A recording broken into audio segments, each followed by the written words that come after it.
La découpeuse est à l'origine d'accidents graves et mortels.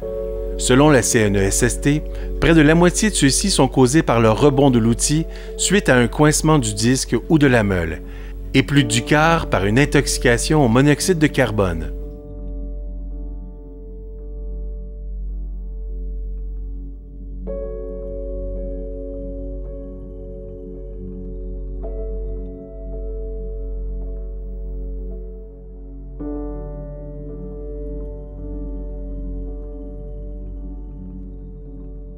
Bonjour, mon nom est Luc Chagnon. Je travaille pour le groupe Chagnon depuis 7 ans, bientôt 8 ans, et j'agis comme directeur des services auxiliaires. Ce qui est arrivé, il s'est placé en arrière de la scie, il faisait ses traits de scie comme à l'habitude, et ce qui est arrivé, c'est que la galerie était sur du gravier, et en l'aciant, la trait de scie s'est resserrée, la scie a pris en serre et elle s'est retournée contre lui.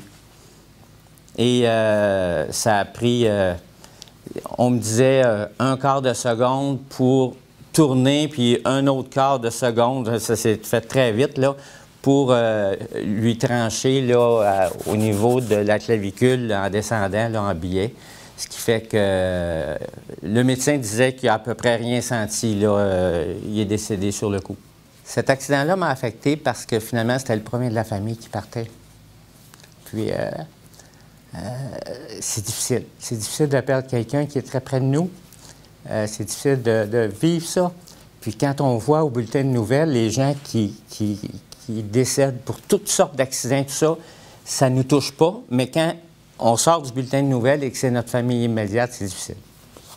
Il est évident qu'un événement comme ça nous fait réfléchir, nous amène à prendre du recul par rapport à la façon d'utiliser l'équipement. Et dans le cas de la découpeuse à disque ou à meule, il y a toute la question de l'équipement. Souvent, les travailleurs sont pressés de débuter leur journée et n'inspectent pas l'équipement avant de débuter. Et ça, je pense que ça m'apparaît extrêmement important. Il y a tout aussi la question de la modification de l'équipement, à ne jamais faire. Dans le cas de mon frère, il avait décidé de modifier sa découpeuse et je pense que c'était pas une bonne idée. Puis je pense qu'aujourd'hui, s'il était encore vivant, il ne l'aurait jamais fait. Il y a tout aussi la question du niveau d'usure. Du niveau d'usure de la découpeuse comme telle. Souvent, les travailleurs travaillent avec toute la journée, la mettent dans le camion, la ressortent le lendemain, c'est comme ça à chaque matin. Ces équipements-là ont besoin d'entretien, ont besoin de vérification et c'est important de s'assurer, avant de débuter la journée, que l'équipement fonctionne bien. Et avec la découpeuse, on se sert de la découpeuse avec ce qu'on appelle une meule ou un disque diamanté. Ce matériel-là est extrêmement puissant pour faire le travail qu'on souhaite, mais peut être aussi extrêmement dangereux.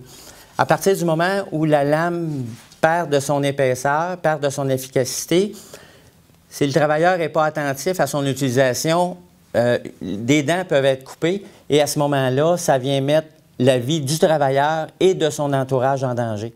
Si j'avais un message à livrer aux entrepreneurs par rapport à la découpeuse et en lien avec ce qui est arrivé avec mon frère, la sécurité, à chaque seconde, c'est important.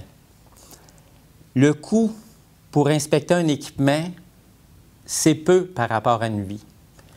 Puis je vous dirais aussi que la formation à l'utilisation de la découpeuse, c'est une priorité qu'aucun travailleur ou entrepreneur ne devrait négliger.